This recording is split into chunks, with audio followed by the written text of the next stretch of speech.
আজ আপনাদের পড়ে শোনাব শ্রী বিভূতিভূষণ বন্দ্যোপাধ্যায়ের লেখা ছোট গল্প পার্থক্য। সকাল হইতে ভিখারির উপদ্রব লাগিয়াই আছে। এদিকে ঘরে চাউল নাই, ক্রমশ কমিয়া আসিতেছে।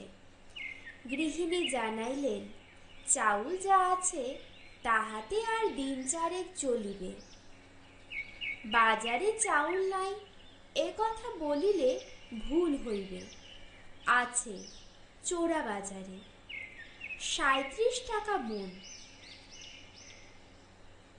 গৃহিণীকে শুনাইয়া বলি, ভাতের ফ্যানে যা কিছু সারাংশ আছে, ফ্যান যে ফেলে দেওয়া হয়, ওতে সত্যি আমাদের বর্ধমানে যা কিছু পুষ্টিকর ও সঙ্গে বেরিয়ে যায়।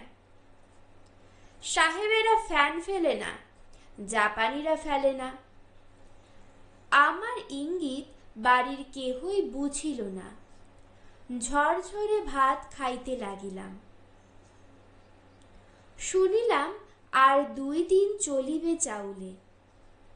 তার ওপর ভিখারি। সকাল হইতে শোনো, মা ২টি চাল দেন, মা একটু ফ্যান। মনে সহানুভূতি জাগায় না, রাগ ধরে। ঘরে চাউল নাই, কেবল ভিক্ষা দাও ভিক্ষা দাও সকাল হইতে। হিসাব করা চাউল আজকাল। এদিকে বাজারে ও দ্রব্য প্রায় অমিল। ৩৭ টাকা দরে চাউল কিনিয়া কতদিন চালাইব? কায় ক্লেশে যদি বা চলে, ভিখারির উপদ্রবে আর তো পারি না। অথচ ভিক্ষা মিলিবে না বলিতে পারি না, সংস্কারে বাধে। বাল্য পল্লীগ্রামের বাড়িতে থাকিতে দেখিতাম, মুষ্টি ভিক্ষা হইতে ফকির বৈষ্ণবে কেহ কখনো বঞ্চিত করিত না। এই হইতে কেমন একটা সংস্কার দাঁড়াইয়া গিয়াছে। ভিক্ষা না দিয়া পারি না, কিন্তু আসিলে বিরক্ত হই, না আসিলেই যেন ভালো। সকালে ছোট ঘরে আসিয়া লিখিতেছি। চাকর বাজার হইতে বাড়ি ঢুকিল, হাতে মাঝারি গোছের একটি পুঁটলি। বাড়ির ভেতর হইতে মেয়েরা কি চাউল আনিতে পাঠাইয়াছিল? ভাড়ার খালি। বলিলাম, ওতে কি রে? রাজেন চাকরটি জিনিসটা লুকাইয়া লইয়া যাইতে চাহিয়াছিল, ভাবে বুঝিলাম। ধরা পড়িয়া একটু অপ্রতিভ হইল। মাথা চুলকাইতে চুলকাইতে বলিল, চা লাগবে। ২ সের করে চা লাগবে জহুরির দোকানে। কন্ট্রোল? ও কন্ট্রোলের দোকান তাহলে এখানেও হলো? কত দিচ্ছে? ২ টাকার বেশি দেবে না আজ্ঞে। এটা বাংলা নয়, বিহার, তবু এখানে কন্ট্রোল খুলিল। ২ টাকার বেশি চাল কাহাকেও দেওয়া হইবে না, এসব কি? একজন ভিখারি আসিয়া হাঁকিল, ভিক্ষে দেন মা, ৪টি ভিক্ষে। রাজেন বলিল, ভিক্ষে হবে না, যাও, চাল নেই।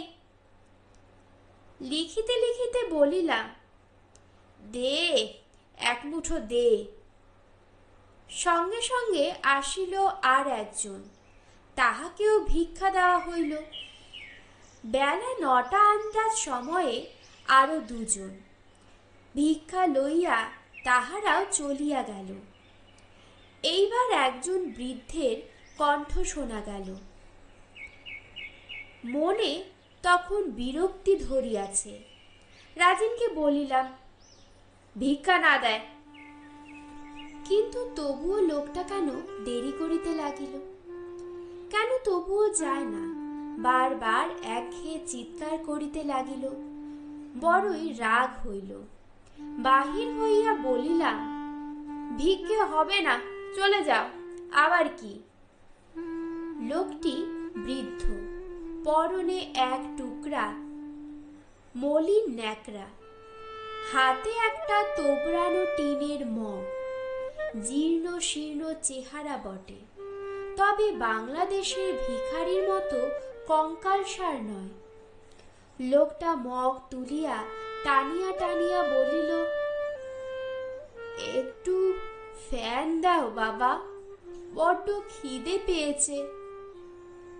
রাগিয়া বলিলাম, কি আবদার রে, আবার ভাতের ফ্যান? দেন বাবা একটুখানি।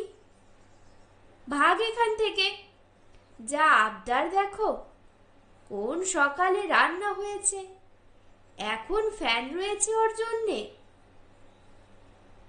লোকটা হতাশভাবে চলিয়া গেল। আবার লিখিতে বসিলাম। ইহাতে আমার সংস্কারে বাঁধিল না। প্রতিদিন বরাদ্দ মতো মুষ্টি ভিক্ষা তো দিয়াছি, কজনকে দেওয়া হয়?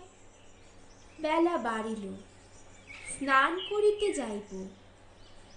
এমন সময় একটি প্রৌঢ় ব্যক্তি, গায়ে অর্ধমলিন পিরান, পায়ে চটি জুতো, হাতে একগাছা বাঁশের লাঠি, জানালার কাছে দাঁড়াইয়া বলিল, বাবু, আপনারা ব্রাহ্মণ? মুখ তুলিয়া তারের বেড়ার ওপরে চাহিয়া বলিলাম, কেন, কি চাই? লোকটা হাত তুলিয়া নমস্কার করিয়া বলিল, ব্রাহ্মণেভ্য নম। প্রতি নমস্কার করিয়া বলিলাম, কোথাকে আসা হচ্ছে? বাবু, ঢুকবো বাড়ির ভেতর? আমিও ব্রাহ্মণ। হ্যাঁ, আসুন। লোকটা বাড়িতে ঢুকিল বটে, কিন্তু বারান্দায় না উঠিয়া উঠানে দাঁড়াইয়া বলিল, একটা কথা আছে। অনেক খুঁজেছি, ব্রাহ্মণ বাড়ি পাইনি। আমার বাড়ি নদে শান্তিপুর। মুসাবনিতে আমার এক আত্মীয় কাজ করে, সেখানেই যাচ্ছি। সঙ্গে একটি ছোট ছেলে আছে, ও আতাতলায় বসিয়ে রেখে এসেছি। একটু খাবার জল যদি আমাদের দেন। হ্যাঁ হ্যাঁ, তার আর বেশি কথা কি, বিলক্ষণ। ডেকে আনুন, ডেকে আনুন। ছেলেটিও আসিল। দেখিয়া বুঝিলাম ইহারাও দুর্দশাগ্রস্ত ভিক্ষু, মুখে খাদ্য চাহিতে পারিতেছে না।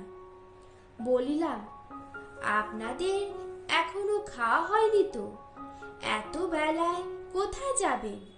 এখানে দুটো ডাল ভাত। না না, একটু জল খেয়ে যাব। আপনাদের আর কোনো বিরক্ত? মুসাবনিতে আমার ভাইপো। সে কি হয়, বসুন বসুন। মুসাবনি এখান থেকে 6 মাইল পথ। না খাওয়াইয়া ছাড়িলাম না। দুইজনে খাওয়াইয়া দাওয়াইয়া বিশ্রাম করিয়া বিকালের দিকে চলিয়া গেল। রাত্রে শুইবার সময় হঠাৎ মনে পড়িল, এ কেমন হইল? ভাতের ফ্যান চাহিতে ভিখারির ওপর রাগিয়া উঠিলাম, অথচ নদে শান্তিপুরে ব্রাহ্মণ শুনিয়া আদর করাইয়া দুইজনকে খাওয়াইলাম। তখন তো চাউল বাঁচাইবার কথা মনে উঠিল না। কেন এমন হয় ভাবিয়া দেখিলাম, ইহার কারণ যে ভিখারি আমার শ্রেণীর মানুষ নয়। নিজেকে আমি ভিখারি কল্পনা করিতে পারি না, কিন্তু মনে মনে নিজেকে নদিয়াবাসী দরিদ্র ব্রাহ্মণ রূপে অনায়াসে কল্পনা করিতে পারি। এর সাথে শেষ হলো আজকের ছোট গল্প, শ্রী বিভূতিভূষণ বন্দ্যোপাধ্যায়ের লেখা পার্থক্য। যারা এখনও আমাদের চ্যানেলটিকে সাবস্ক্রাইব করেননি, দয়া করে সাবস্ক্রাইব করে আমাদের সমৃদ্ধ করবেন।